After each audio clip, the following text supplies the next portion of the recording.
എല്ലാവർക്കും എൻ്റെ നമസ്കാരം. ഇന്ന് മീനക്കൂറിൽ ജനിച്ചവരെക്കുറിച്ചാണ് ഇന്ന് പറയാൻ പോണത്. 1200 ആണ്ട് ധനുമാസത്തിലെ ജ്യോതിഷ പ്രവചനങ്ങളാണ്. പൂരുട്ടാതി നക്ഷത്രത്തിൻ്റെ അവസാന കാൽഭാഗവും ഉത്രട്ടാതി നക്ഷത്രവും രേവതി നക്ഷത്രവും ചേർന്നതാണ് മീനക്കൂറ്. മീനക്കൂറുകാർക്ക് ആദിത്യബുധ യോഗവും ശുക്രശനീശ്വര യോഗവും ഗുണഫലങ്ങൾ നൽകുന്നു.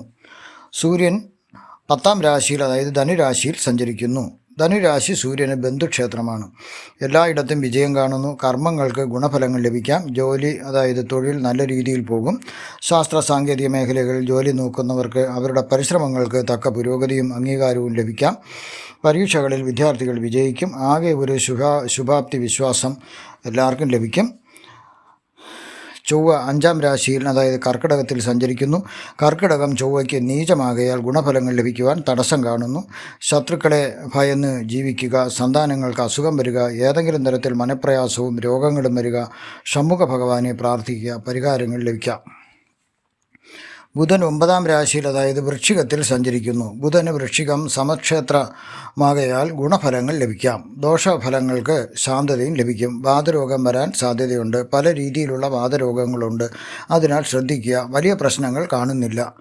ബുധൻ 4/1/2025 ധനുരാശിയിൽ, അതായത് 10ാമത്തെ രാശിയിലേക്ക് മാറുന്നു. ബുധന് ധനുരാശി സമക്ഷേത്രമാകയാൽ ദോഷഫലങ്ങളുടെ കാഠിന്യം കുറയുന്നു. ശത്രുക്കൾ ശല്യം ചെയ്യൽ കുറയ്ക്കുന്നു. ധനലാഭം പ്രതീക്ഷിക്കാം. ആദിത്യബുധ സംഗമം ഗുണഫലങ്ങൾ തന്നെ തീർച്ചയായിട്ടും ലഭിക്കുന്നു.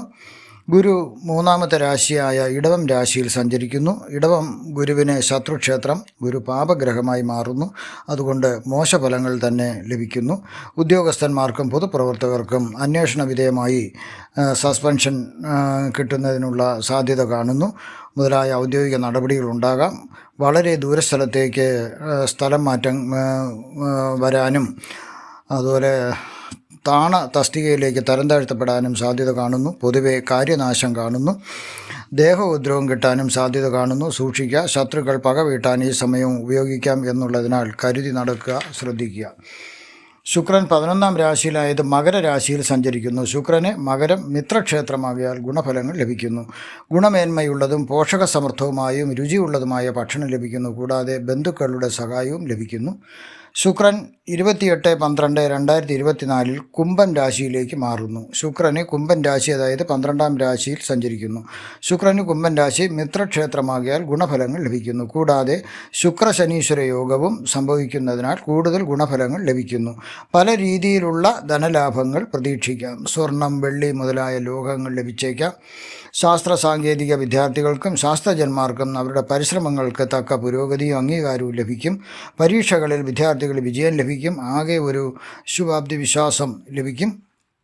ശനീശ്വരൻ 12ാം രാശിയായ കുംഭരാശിയിൽ സഞ്ചരിക്കുന്നു. ശനീശ്വരനെ കുംഭം സ്വന്തം ക്ഷേത്രമാകിയാൽ 7.5 ശനിയുടെ പീഡകൾ കുറയാം. കൂടാതെ ശുക്രശനീശ്വര സംഗമം 7.5 ശനിയുടെ കാഠിന്യത്തെ വളരെ കുറയ്ക്കുന്നു. മീനം രാശിക്കാർക്ക് ഗുണഫലങ്ങൾ ലഭിക്കുന്നു. അലച്ചിലുകളിൽ നിന്നും ബുദ്ധിമുട്ടുകളിൽ നിന്നും തടസ്സങ്ങളിൽ നിന്നും ഗൃഹനിർമ്മാണ തടസ്സം, ഇവയെല്ലാ തടസ്സങ്ങളിൽ നിന്നും നഷ്ടങ്ങളിൽ നിന്നും വലിയ ആപത്തിൽ നിന്നെല്ലാം രക്ഷിക്കുന്നു. അവിടെ ശുക്രശനീശ്വര യോഗം നടക്കുന്നതും വളരെ ഗുണമായി മാറുന്നു. രാഹു ജന്മത്തിൽ, അതായത് മീനത്തിൽ സഞ്ചരിക്കുന്നു. വിഷഭയം വരാം. വിഷജന്തുക്കളിൽ നിന്ന്, സർപ്പം മുതലായ ജന്തുക്കളിൽ നിന്ന് കടിയോ നായ മുതലായ ജന്തുക്കളിൽ നിന്ന് കടിയോ അല്ലെങ്കിൽ ഏതെങ്കിലും രീതിയിൽ വിഷം ഉള്ളിൽ ചെല്ലാനുള്ള സാധ്യത കാണുന്നു. ഏതെങ്കിലും രീതിയിൽ അലർജിയുള്ള മരുന്നായിരുന്നാലും അതിനുള്ള സാധ്യതകൾ കാണുന്നു. അഗ്നിബാധകൾ ഏൽക്കാനും സാധ്യത കാണുന്നു. ബന്ധുക്കൾ പിണങ്ങാം. ദൂരയാത്ര ചെയ്യാം. ധനനാശം കാണുന്നു. അതികഠിനമായ ദുഃഖം വരാം, ശ്രദ്ധിക്കുക. കേതു 7ാം രാശിയിലാണ്, കന്നിരാശിയിൽ സഞ്ചരിക്കുന്നു. എല്ലാവരോടും വഴക്കും കണ്ണിലും ഉദരത്തിലും രോഗങ്ങൾ വന്നേക്കാം. ദേഹത്തിന് പീഡയുണ്ടാകാം, സൂക്ഷിക്കുക. ഇതിൽ നിന്ന് മനസ്സിലാക്കേണ്ടത് ഒരു പാമ്പ് കടിക്കാനോ അല്ലെങ്കിൽ മറ്റുള്ള രീതിയിലുള്ള വിഷജന്തുക്കളുടെ ഉപദ്രവങ്ങൾ ഉണ്ടാകാനുള്ള സാധ്യത വളരെ കൂടുതലാണ്. രാഹുവും കേതുവും അങ്ങനെയാണ് പറയുന്നത്. അതുകൊണ്ട് വെളിയിലിറങ്ങുമ്പോൾ ഒരു ടോർച്ച് ലൈറ്റോ അങ്ങനെ എന്തെങ്കിലും ഒരു വെളിച്ചം കയ്യിൽ കരുതുക. വളരെ ശ്രദ്ധിക്കേണ്ട ഒരു സമയം കൂടിയാണ്. ഇവിടെ ഗ്രഹങ്ങൾ സൂചിപ്പിക്കുന്നത് നന്മയും തിന്മയും തിരിച്ചറിയുക എന്നതാണ്. അതാത് കാലങ്ങളിലെ നന്മകളെയും തിന്മകളെയും അതാത് മോശാവസ്ഥകളെയും ഗുണാവസ്ഥയെയും മുൻകൂട്ടി നമ്മെ അറിയിക്കുന്നു. മോശാവസ്ഥയെ എങ്ങനെ തരണം ചെയ്യേണ്ടതെന്ന് ഗ്രഹങ്ങൾ സൂചിപ്പിക്കുന്നു. ഇവിടെ ചൊവ്വ, ഗുരു, രാഹു, കേതു എന്നീ ഗ്രഹങ്ങൾ മോശഫലങ്ങളെയാണ് സൂചിപ്പിക്കുന്നത്. വേണ്ടുന്ന കരുതലുകൾ എടുക്കുക എന്നതാണ് സൂചന. സൂര്യൻ, ബുധൻ, ശുക്രൻ, ശനീശ്വരൻ എന്നീ ഗ്രഹങ്ങൾ ഗുണഫലങ്ങളെ സൂചിപ്പിക്കുന്നു. ആദിത്യ ബുധയോഗവും ശുക്രശനീശ്വര യോഗവും കൂടി കുറേ മോശഫലങ്ങളെ ഇല്ലാതാക്കുന്നു. ആയതിനാൽ കൂടുതൽ ഗുണഫലങ്ങൾ ലഭിക്കുന്നു. എന്നിരുന്നാലും ഉദ്യോഗസ്ഥരും പൊതുപ്രവർത്തകരും സൂക്ഷിക്കുക. എല്ലാവരുമല്ല, ചിലർ. അവർക്ക് സമയം മോശമാണ്, ശിക്ഷാ നടപടികൾ ഉണ്ടാകാം. ഇവിടെ ഞാൻ പ്രവചിച്ചത് സാമാന്യ ഫലങ്ങൾ മാത്രമാണ്. 100% കൃത്യമായ ഫലങ്ങൾ അറിയുവാൻ ജാതക പരിശോധന അത്യാവശ്യമാണ്.